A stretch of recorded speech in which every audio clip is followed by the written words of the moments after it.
Welcome to Sound Off. I'm Matt Pinfield. Today's guest is a young Canadian singer who's one of the biggest stars in pop music today. Her debut album, Let Go, sold over 15 million copies. She's back with her third album, The Best Damn Thing. Sound Off welcomes Avril Lavigne. Avril, welcome to Sound Off. Thank you. Really a pleasure to have you here.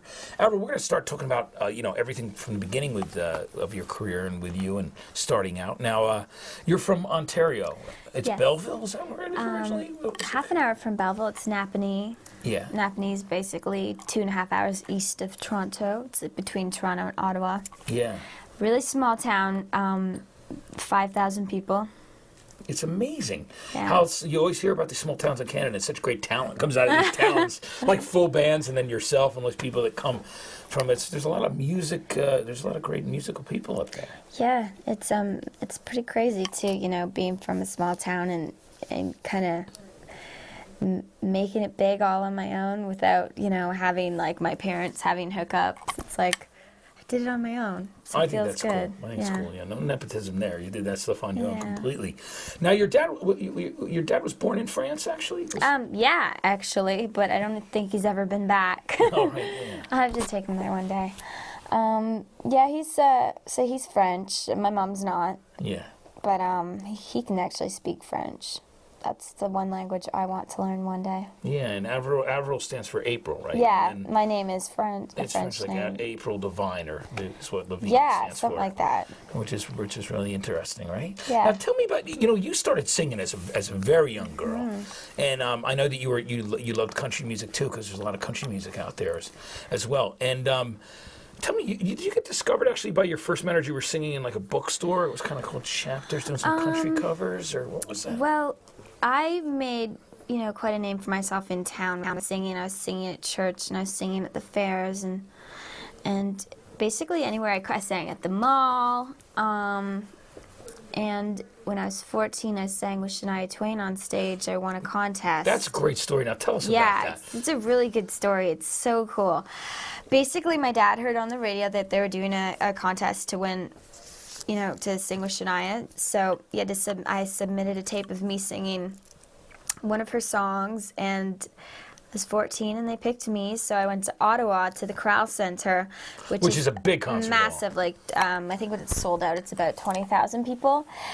And I went on stage and I sang that song with her. And after that, I got a lot more attention. I mean, then I was already doing a lot of stuff, so I basically just kept doing more. But the really cool part about that is like 2 years later, or 3 years, just a few years later, I'm on stage Selling at out the Corral same Center, place. selling at the same place. And I was like, oh my gosh. At 17, which is incredible. It's such a great story. Yeah, right? so it's every time I play the Corral Center, which I always do when I'm on my Canadian tour, it's really cool for me. Do you ever think about doing a Shania song just since you're there that day and bringing it back, or no? Probably not. You got your own tunes now. So there was another guy. Was this guy's name Steve Med or something? There's a guy whose records you sang on, or did some backing vocals. Was that what was? Here's a guy in Napanee who was like, I think putting on some events, music by the river, they called it. Like a folk thing? And he did like a record and wrote me a song to sing on his record, so I sang on that. Yeah. That's you were doing that stuff too, all before I was them. doing a ton of just singing around town, and once I got into high school, I kind of stopped because it was like I didn't really wasn't into country music. I was like singing those songs because those were the songs I had to sing. I was so young, my parents were picking the songs that I was singing, so I got to a point where I kind of stopped singing, and I was like 14. Started writing my own stuff, and basically went to New York when I was 15, and L.A. Reid saw me, and then I got my record deal, and I spent about a year, all of when I was 16, writing with different people for my record. Yeah. And the Matrix developing were my part of it too, which was great. And Complicated came out of that, which was just an incredible song, and it was just an absolute juggernaut. I mean, it just it took over the world. Tell me about the other people you worked with on the first album, Let Go. I worked with Cliff Magnus, and it was really cool because I finally got to do like my more rock songs with him. He wasn't afraid to go there because the other people I was working with, they just think, you know, pop hits and radio and all that stuff. So with him, I really got to like go heavy, and we did Unwanted and Losing Grip, and it was really cool. And then I worked with The Matrix, and we probably did about half of the record together. And then I worked with Peter Zizzo, and he was the reason why I went to New York. And when I went to New York, L.A. Reid heard about me. Right. So basically, we have one song on the record, but we worked together a lot during when I first moved out to New York,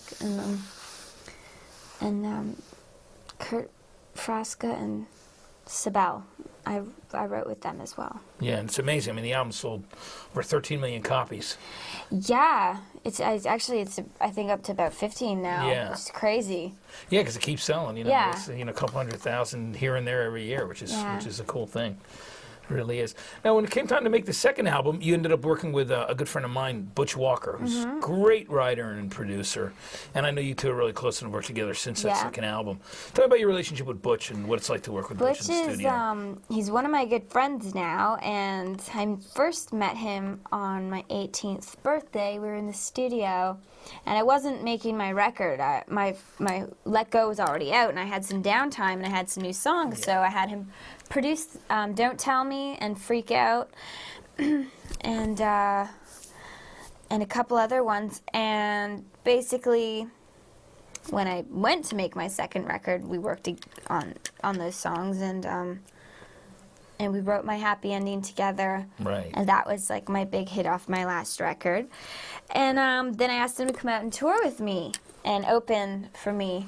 And he went to Japan with you? He went everywhere with Yeah. you, which I think was very cool. Take him all over the place. And then I finished my tour, and I just said, okay, I don't know who I'm going to work with on this record, but I want to start off working with you. And I sat down and I told him what I was going for, which was just I want to make a really fun record, really upbeat. And so we wrote The Best Damn Thing together. Which is the title track of your new album. Yeah. Right. And I have a song called The Best Damn Thing, so it was really fun. And we wrote When You're Gone together, which is probably going to be my second single. Right. And a couple others. And yeah, he's great. Yeah, Butch is amazing. He says he's got a great knack, not only for production, but for songwriting. And it's like cool working with him because he wasn't just, you know, a producer or just someone who works. He's like actually, he's an artist, you know. Yeah. So it was really cool to work with him. Yeah, I mean, he's produced a lot of bands lately. I mean, he did The Academy is his new one, and did Midtown back then, a bunch of other bands. But he's great, and he's a good guy. He worked with Ben Moody, the guy who wrote a lot of the songs on the first Evanescence record, on Under My Skin too. Tell me about working with Ben. Did you enjoy the writing process with Ben? Was working with what is his name? Producer Don Gilmore. Yeah. I was working with Don Gilmore, and he brought up working with Ben to me. He goes, "Why don't you try writing with Ben Moody?" And I was like, "Okay." So he hooked us up together, and it was cool. We were like two, you know, young people. You know, we got tattoos together. We had a good time, and yeah. Yeah, he's Ben's another great guy.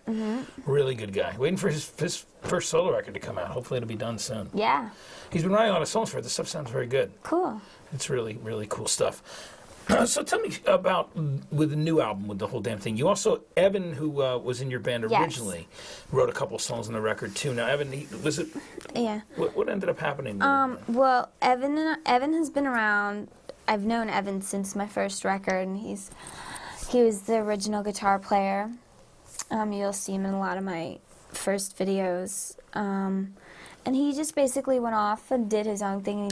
He has a record deal, and he's working on his own record, but we've remained friends. And we wrote about 4 songs for this record together. And it's really cool because we're both, you know, we're the same age. And he's one of my good friends, and it's just so cool to be like, yes, you know, he's a part of the record, and he's excited. And yeah, he's been with. He was with you from day one.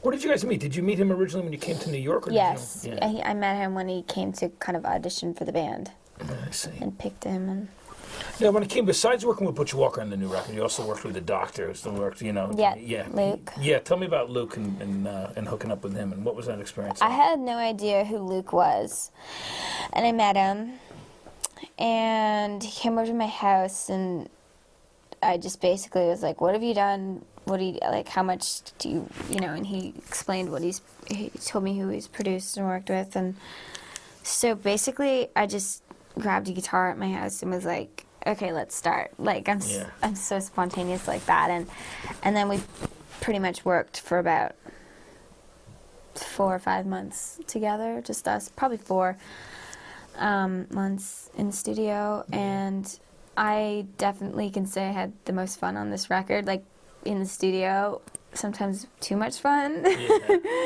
We were like drinking and partying and just like hanging out. Sometimes we wouldn't start writing until midnight, and it's fun. You know, it's exciting when you get with someone new that you click with, because, you know, there's an excitement, and yeah, we had good chemistry. That's really cool. That's great. Who else ended up coming in on this record with you? I brought Rob Cavallo in to produce one of my ballads, Innocence. I wrote Innocence with Evan, and Rob, of course, everybody knows he's worked with Green Day and My Chemical Romance. Yeah, and I brought him in because I'm a huge fan of the Goo Goo Dolls. I love the song Iris. It was your wedding song. Yeah. Yeah. And so I had this ballad, and I was trying to think, what producer do I want to do this? I didn't want it to be a pop producer, like a main pop producer, because I wanted the track to have a lot of feel and be really creative. And I knew that he could do that. So we did that. We worked on that song together, and it's cool because, you know, he's done a lot and he's really talented. So, Avril, tell me about, so besides the country stuff you love, who are some of your favorite artists? What kind of stuff do you listen to when you have time by yourself or when you're on the road? I'm not really a country fan, but like the only people I like in country is like the Dixie Chicks. Yeah. And then as far as the stuff I listen to Blank, the Distillers. I like Peaches. I like the Pixies, Radiohead. I like a lot of, you know, older, kind of more rock bands. Yeah, that's very cool. Well, you know, you mentioned some cool people, some powerful women that are in bands there, like Kim Deal from the Pixies, and Peaches, who's definitely really cool, and I think it's great. Yeah, I really like Brody from the Distillers, and I love Alanis Morissette. Yeah, have you met any Alanis out in Canada? Yes, Alanis and I sang together at the House of Blues in LA. She was doing a concert and asked me to come on stage and join her, and we sang my song Losing Grip together, and then we sang Ironic together. Did you have a blast? Was it a great, it must have been a great experience. It was like a really awesome opportunity for me because I grew up listening to her and I love her. I think she's great. People would love to know the stories behind some of the songs that you've written, and the songs that are hits for you. So let's go back to and talk about a couple of songs on the first record. Let's talk about Complicated, the first hit single, which was such a big track for you in the writing of that song. Well, I worked with the Matrix on that song, and the really cool thing about that song was I sang it once. I went into the booth and recorded it, and Lauren, who was recording me, was like, "Oh my God, you totally nailed it. Like, you don't even have to sing it again." She goes, "You don't understand. No one does this." And she's like, "Okay, just sing it one more time at least." So I sang it twice. Just have a safety copy. Yeah. That's great. And I remember writing that in their studio, at their home studio. And yeah, just, what do you want to know? Yeah, it's amazing. What about Skater Boy? Tell me about that song. Skater Boy was just kind of like inspiration from like my high school experience. I was really into skateboarding, and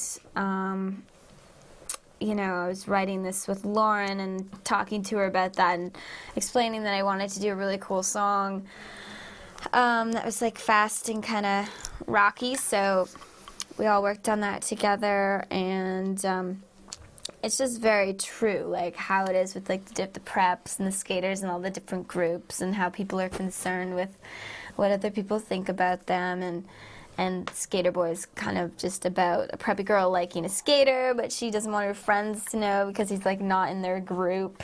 Yeah. So, and in the end, she should have went with him because everyone else ended up liking him at the end. So it's kind of just a fun song. Absolutely. Now, what about Losing Grip?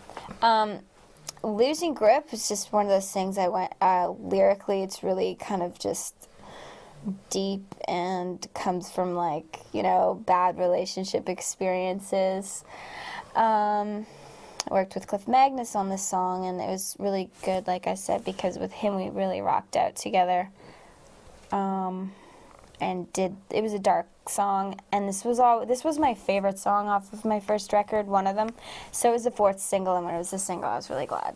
Yeah. Now, what about My Happy Ending, which was a big hit for you on Skin? Yes. The cool thing about My Happy Ending, Butch and I were in the studio writing this song, and I sang it, and I came back in when I sang like 2 songs in one day, and he called me in the next day, and I listened to it, and I was like, that's the single, like that's it. And I called up my management, and I'm like, I have it. I always know like what songs are the best or good Which for things radio. are going to be, which things are going to work out as far as singles go. Now, on the new album, The Best Damn Thing, the first single is Girlfriend. And there's been stuff online where some people think, wow, those lyrics are kind of underhanded about getting, there's a little bit of controversy kicked up about the lyrics. Well, it's funny because, I mean, I wrote a lot of this music in the studio not really thinking about what the songs were about.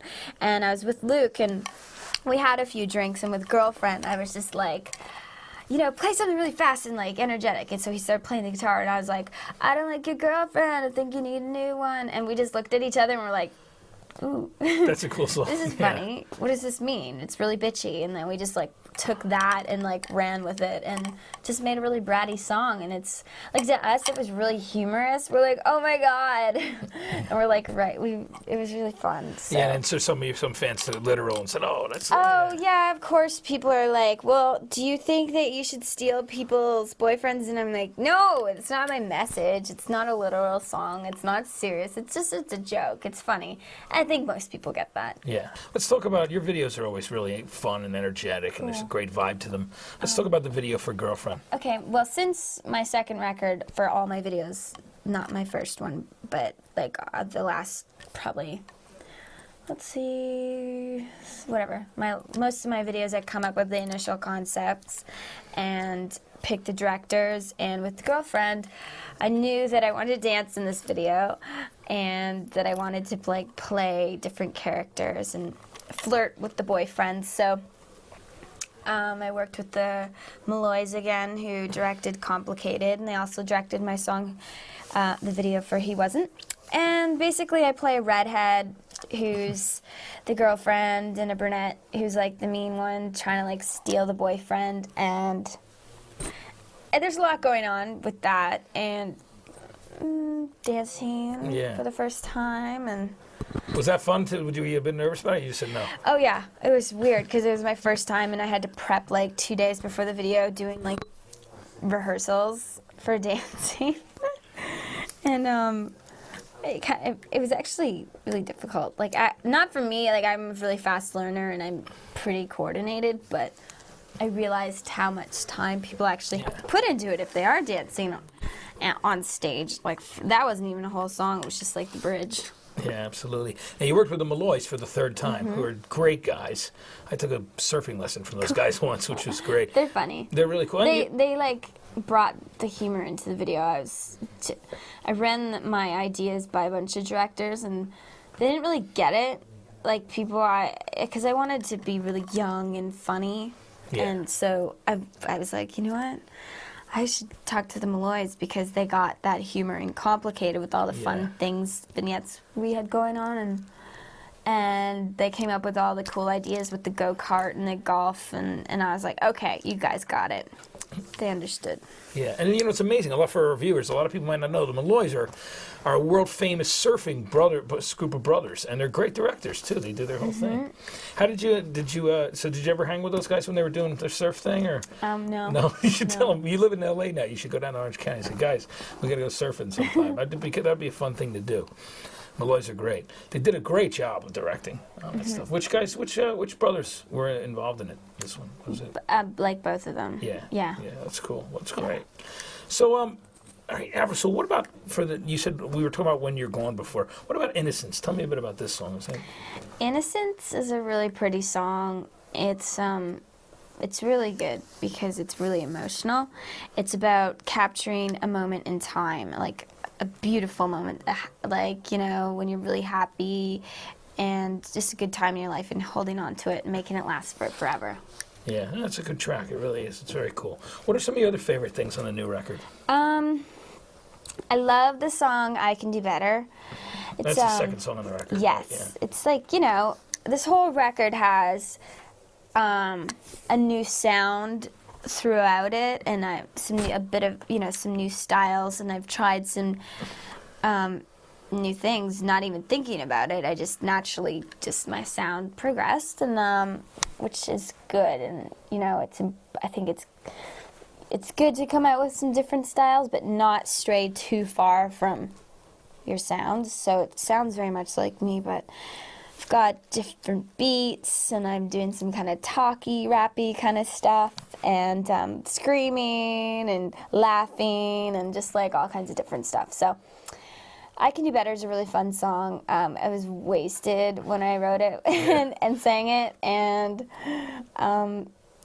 it's an empowering song, and it's good. Yeah, it really is, no question about it. Now, Avril, what is your favorite thing about touring these days? Do you enjoy the live shows? Yes, and when you started? I'm really excited with this record because I wrote it for the tour, for like a live show with that in mind, knowing that I enjoy playing more energetic, fast songs on stage, and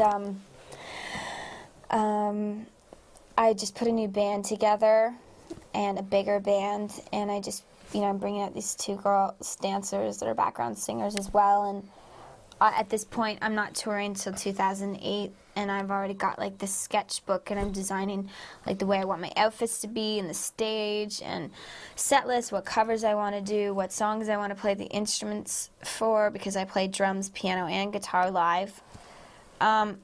So I'm ready to like take my show to the next level and make it bigger and better, and so I have to think about that now. Yeah. And bring in set designers, because I have all these ideas, and I've never really done this before.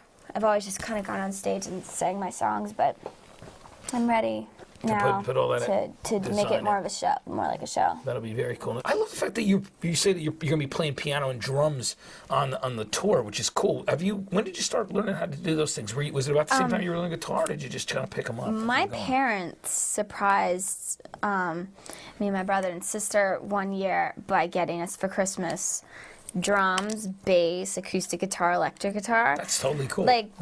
So we had like a full band set up in my basement growing up, and you know, I would come home from school and we'd have our friends over, and I just learned boom boom cha ba da like the most simple beat, and learned a bit of everything, and so basically, yeah, I can play anything. I'm not like great or anything, but I can pretty much play anything and any instrument. And I took piano lessons for 2 years when I was younger, but I don't remember anything. But the good thing about it is that I do know how to use my hands. Yeah, because you got used to doing it. So yeah. Now that's great. That's really but besides that, everything like I taught myself, and it was kind of good. I know that I'll definitely encourage my kids one day far in the future when I have them, like to play instruments, because it's good when you kind of get a feel for it when you're younger. Because now, because of that, like I can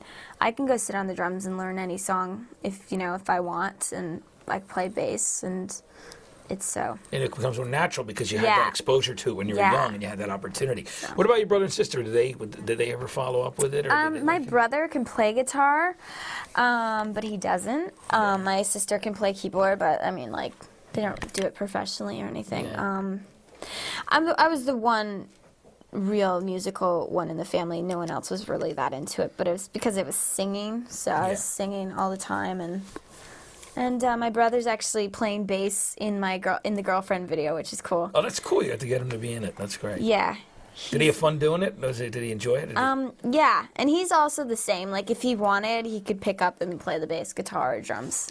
Yeah, So. that's really cool. Now, what is your brother doing? What are your sisters doing? My brother comes out and he tours with me and just helps out and does a bit of security and. Which is good, so you have family around, which Yeah, makes it good. it's really nice because I have a ton of people around me, but they all work for me. So it's nice when I can bring out, a family member, and he does work for me and does a lot for me, but he loves me and he has my best interest at heart, and it's important to have that around. To have good people around. And my little sister, she's in school. Yeah. She's not that little anymore, I guess. She's 19. And She's going to college in Canada? yeah, and yeah. That's great. Well, you know what? It's cool, though. That's great that you get to bring your brother out. And I'm sure your brother and your parents and sister are very proud of you, and we all are. But I wanted to thank you for coming by, Avril. It was great to have you, and the best of luck with the new album. Thank you. The best damn thing. It's already off to a great start. And, we'll see you on tour this year. Later on, or actually next year it'll be. Yeah. Another question. All right, Avril, thanks for coming by. It was really good to have you. Thanks for watching Sound Off. It's Avril Lavigne. I'm Matt Pinfield. Have yourself a great night.